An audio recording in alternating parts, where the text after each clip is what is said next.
पिछड़ों के मसीहा और पिछड़ों के संविधान मंडल कमीशन आयोग के अध्यक्ष रहे पूज्य बीपी मंडल जी का कल परिनिर्वाण दिवस है, जिनके जीवन पर आधारित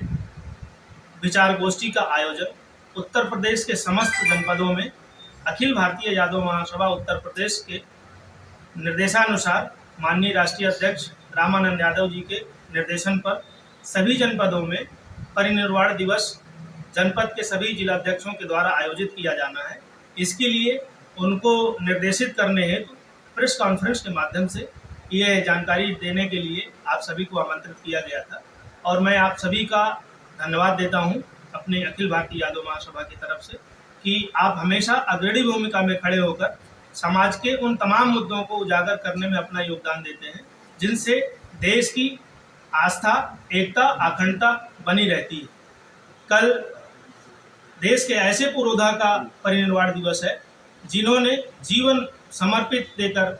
अपने मुख्यमंत्री पद से इस्तीफा देकर, क्योंकि वो बिहार के पूर्व मुख्यमंत्री भी रहे हैं, उन्होंने बैकवर्ड आरक्षण की जो लड़ाई लड़ी और उस पर जो सफलता उन्होंने पाई, ये देश के लिए, देश के पिछड़ों के लिए, देश की आम जनमानस के लिए अविस्मरणीय है और उनके योगदान को हम सभी लोग कभी नहीं भूल सकते। ऐसे पुरोधा, ऐसे महानायक, ऐसे अपने पूर्वजों के प्रति हम सभी को नमन करना चाहिए, सभी को याद करना चाहिए और उनके जीवन से प्रेरणा लेनी चाहिए। ऐसे प्रेरणा स्रोत महापुरुषों का हमेशा जो है जन्म जयंती और पुण्यतिथि, परिनिर्वाण दिवस आयोजित करना चाहिए, जिससे समाज में एकता, नैतिकता, भाईचारा कायम हो। समाज विभिन्न परिस्थितियों में अपने आप को चलाता है और जब ऐसा माहौल जहां चल रहा हो जिसमें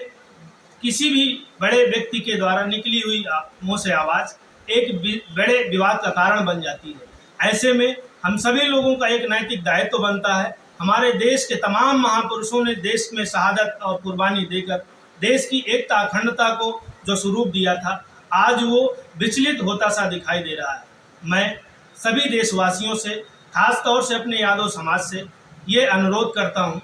कि सभी लोग विवादित बयानबाजी से बचें और अपने उन महापुरुषों को याद करें।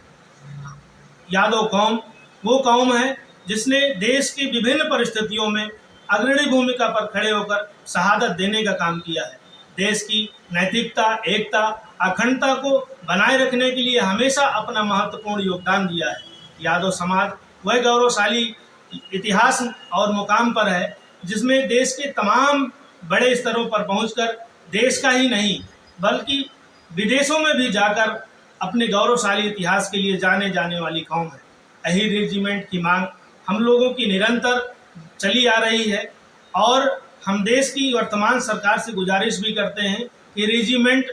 में अहीर रेजिमेंट का निर्माण करें, जिससे कि ये यादव समाज देश के लिए कुर्बान होती रही है और आज भी अपने हक और अधिकार के लिए ये लड़ाई निरंतर जारी रखती है।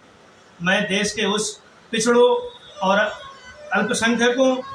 दलितों और अपने यादव समाज के तमाम उन चेहरों से ये अनुरोध करता हूँ कि अपने महापुरुषों को समय समय पर याद करते रहें, विवादों से बचें, एकता और नैतिकता को सदैव बनाए रखें, जिससे हमारा देश हमेशा आगे बढ़ता रहे और देश में हमेशा अमन, चैन और भाईचारा कायम रहे। इसी के लिए प्रेस कॉन्फ्रेंस हमने आज बुलवाई थी। आप सभी लोग आए, बहुत बहुत शुक्रिया, बहुत बहुत धन्यवाद।